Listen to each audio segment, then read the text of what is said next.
Buen día, queridos amigos de Lectores Enredados. Hoy vamos a ocuparnos de la literatura del terror, en particular de los vampiros. No podemos hablar de vampiros sin referirnos al Tratado sobre los vampiros de Agustín Calmet. Agustín Calmet es un monje que nació en 1672 y murió en 1657. Fue tan bien considerado que el Papa lo quiso nombrar obispo y él decidió no hacerlo para poder seguir investigando sobre estos muertos que resucitaban, entre comillas, para ir a tomar la sangre de los vivos. Él, por supuesto, coincidía que el único que resucitó fue Jesús, es decir, que no lo consideraba como los hombres muertos, los vivos, los muertos vivientes, que fue considerado después. Son cerca de 1000 casos de personas, de muertos que resucitaban y aparecían, totalmente documentadas y, por supuesto, autorizadas por la propia Iglesia Católica Apostólica. Pero si tenemos que hablar de literatura, la primera obra literaria se refiere a Der Vampir, de Heinrich August Osenfelder, en 1748, donde por primera vez al vampiro le confiere una condición amorosa al mismo tiempo que cruel. Posteriormente, en el año 1819, aparece una obra pequeña pero inmensa, El vampiro de John Polidori.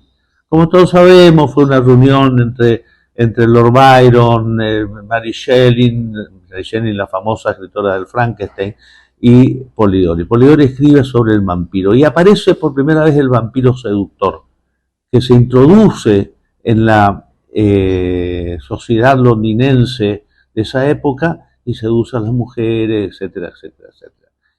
Después aparece una obra un poco perdida, que es Camilla, de Joseph Sheridan, en 1872. Y finalmente aparece el rey de los vampiros, por así decirlo, que es Drácula, de Bram Stoker. Drácula, de Stoker, es una novela extraordinaria, donde muestran las distintas facetas del vampiro. Pero luego los distintos lectores, especialmente los directores de cine que llevaron al cine a este Drácula, fueron dándole una serie de interpretaciones a ese vampiro. Voy a decir cuáles son para mí las condiciones de un vampiro. El vampiro tiene el gran problema que está muerto y resucita todas las noches para alimentarse de sangre de los vivos. El vampiro dice, es tremendo estar muerto, pero mucho tremendo es no morir. Dice, la sangre es un bien demasiado preciado y tiene una condición, no se puede ver. Él no sabe cómo es, no se puede ver en el espejo. El espejo es un invento de la vanidad humana, dice en el libro. También no puede resistirse al deseo de una mujer. La necesidad de satisfacer a una mujer está en el vampiro descrito por Drácula de una manera maravillosa. Y cada uno de los directores, el primero de todos, magnífico, la primera película, la extraordinaria película de Murnau, Nosferatu, llamado así por un problema con los derechos de autor que la mujer, la viuda de Bram Stoker, no quiso cederle a Murnau. Posteriormente, increíblemente, en el año 1979, se filman dos grandes películas. Una interpretada por Frank Langella, con un Laurence Olivier en el papel del Vincent Helsing, que todos sabemos que es el profesor que lo descubre y trata de eliminarlo, y una extraordinaria, para mí la mejor película de vampiros, la de Herzog, donde aparece Kinski como el vampiro, y aparece ahí una cuestión interesantísima, que es la renovación del vampiro permanentemente. Es decir, que después de no poder satisfacer a la mujer, de no dejar de satisfacerla a pesar de su propia muerte, que es lo que sucede, se nota que hay como una reencarnación del vampiro en otro personaje que huye a su castillo para continuar con su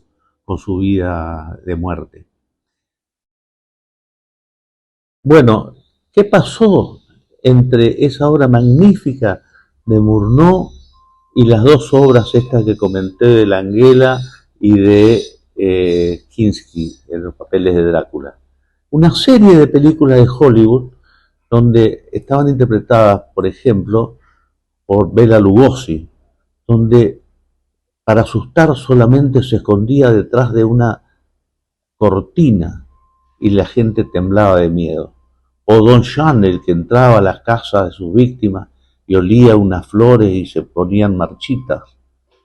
O Jack Palance, encerrado en su cajón, enterado de que a una de sus novias vampiras la habían matado y la cara de terror y odio generaba un espanto terrible. O Lee Van Cleef, el famoso Lee Van Cleef, que con un primer plano hacía desalojar la sala del cine, del terror que causaba.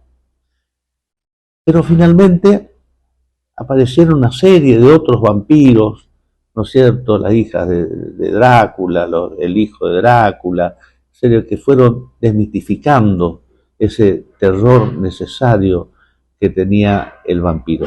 Y aparece una obra muy comentada por Francis Ford Coppola, que fue en 1992. Frank Coppola lo hace al vampiro un dandy. Dejan algunos interrogantes. El amor profundo que siente el Drácula por la mujer de Halker, de un inglés que él conoce cuando van a venderle unos terrenos. Pero yo creo que Coppola comete un gran error, un gran pecado draculiano, que fue transformarlo al vampiro, a ese dandy hermoso, que rejuvenecía con la sangre, esto está bien, pero transformarlo en un monstruo asqueroso en varias oportunidades prácticamente rompió con ese concepto que todos los amantes del vampiro, este gran conde, ¿no es cierto?, que nos seduce, que nos llama a verlo, porque ¿quién puede resistirse a la mirada de Drácula?